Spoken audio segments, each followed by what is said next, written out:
जय हिंद दोस्तों, स्वागत है आपका अपने इस चैनल में। तो दोस्तों, यूपी पुलिस कांस्टेबल एग्जाम में हिंदी साहित्य से अक्सर रचनाएं पूछी जाती है।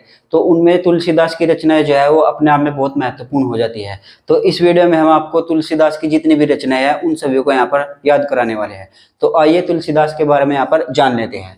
तो देखिए, सबसे पहले हम यहाँ पर जान लेते हैं कि तुलसीदास का जन्म कहाँ पर हुआ था। तो ये प्रश्न आपसे हमेशा पूछा जाता है कि तुलसीदास का जन्म कहाँ पर हुआ था। तो उत्तर प्रदेश के एटा में यहाँ पर इसका जन्म हुआ था। ये आपको ध्यान रखना है, उत्तर प्रदेश के एटा में तुलसीदास का जन्म हुआ था। यहीं पर बात अगर आपसे की जाए कि तुलसीदास की मृत्यु कहाँ पर हुई थी, तो देखिए तुलसीदास जी की जो मृत्यु हुई थी वो वाराणसी के 80 घाट पर हुई थी। ठीक है, वाराणसी में एक घाट है, उसको यहाँ पर 80 घाट बोला जाता है। तो वाराणसी के 80 घाट में तुलसीदास जी की यहाँ पर मृत्यु हो गई थी। यहीं पर बात आपसे पूछी जाए अगर कि तुलसीदास के गुरु का क्या नाम था, तो तुलसीदास जी के गुरु का जो नाम था वो यहाँ पर नरहरिदास हो जाएगा। ठीक है, ये तीनों पॉइंट अभी तक आपको ध्यान रखने हैं, काफी महत्वपूर्ण है। उसके बाद यहाँ पर देखते हैं तुलसीदास जी के अन्य नाम, यानी इनके अन्य नाम भी थे, वे कौन कौन से थे, तो वो भी देख लीजिए। तो इनको यहाँ पर मानस का हंस भी कहा जाता था और यहाँ पर इनको जातीय कवि भी कहा जाता है। ठीक है, तो मानस का हंस और जातीय कवि ये किसके नाम है? ये तुलसीदास जी के ही नाम है। ठीक है, उसके बाद देखते हैं यहाँ पर तुलसीदास के पंचरत्न। ठीक है, यानी तुलसीदास के यहाँ पर आपसे पंचरत्न पूछे जाते हैं कि इनके 5 रत्नों में कौन कौन सी इनकी रचनाएं शामिल है।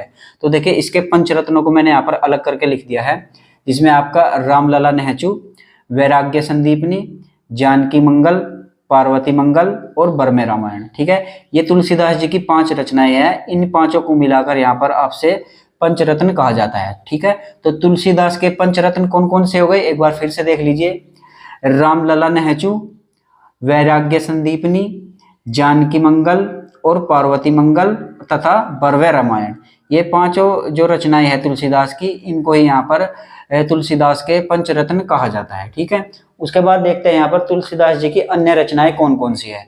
तो देखिए, तुलसीदास जी की अन्य रचनाएं में देख लीजिए, पहले पर आती है यहाँ पर आपकी रामचरितमानस। ठीक है, बहुत ही पॉपुलर है, ये आप सभी को मालूम भी होगा। ठीक है, तो रामचरितमानस ये भी आपकी तुलसीदास जी की है, और रामाज्ञा प्रश्न ये भी तुलसीदास जी की है, और विनय पत्रिका। ठीक है, विनय पत्रिका भी आपकी तुलसीदास जी की ही रचना है।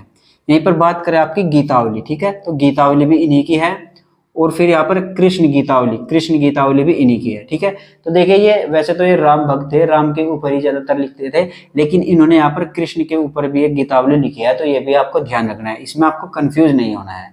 तो कृष्ण गीतावली तुलसीदास जी की है। यहीं पर बात करें दोहावली की, तो दोहावली भी तुलसीदास जी की है। और यहीं पर देखते हैं कवितावली भी यहाँ पर इन्हीं की है, रचना तुलसीदास जी की। और ये जो कवितावली लिखी थी इन्होंने, बनारस में महामारी आ गई थी, उसके ऊपर इन्होंने कवितावली को लिखा था। तो देखिए, इनको आप याद कैसे करेंगे? रामचरितमानस तो आपके याद हो गई। ठीक है, ये तो आपके याद ही होगी, मैं ऐसी उम्मीद करता हूँ। ठीक है, तो राम का जिक्र ज्यादा आएगा। रामचरितमानस, रामाज्ञा प्रश्न, इसमें भी राम का जिक्र है। और देखिए, विनय पत्रिका। ठीक है, ये विनय पत्रिका भी बहुत पॉपुलर है, ये तो आपके 1-2 बार इसको रिवीजन करेंगे तो याद हो ही जाएगी।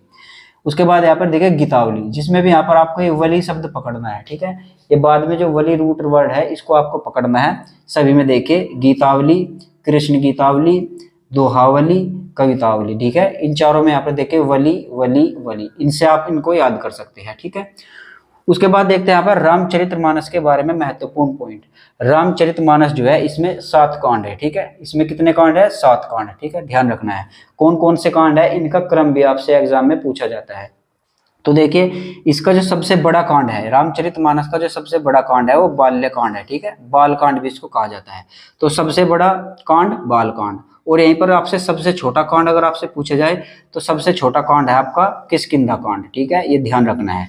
बाकी 7 कांड कौन कौन से है देख लीजिए, बाल कांड, अयोध्या कांड, अरण्य कांड, किष्किंधा कांड, सुंदर कांड, लंका कांड और उत्तर कांड। ये सभी 7 के 7 कांड श्री रामचरितमानस से संबंधित है, और इनका आपसे क्रम भी यहाँ पर पूछ लिया जाता है। तो मैंने इनको यहाँ पर क्रम वाइज ही लिखा हुआ है, बाल कांड, अयोध्या कांड, अरण्य कांड, किष्किंधा कांड, सुंदरकांड, लंका कांड और उत्तरकांड। ठीक है, तो ये थी आपकी तुलसीदास जी की पूरी 12 रचनाएं, जो कि आपको पसंद आई होगी और आपके याद भी हो गई होगी।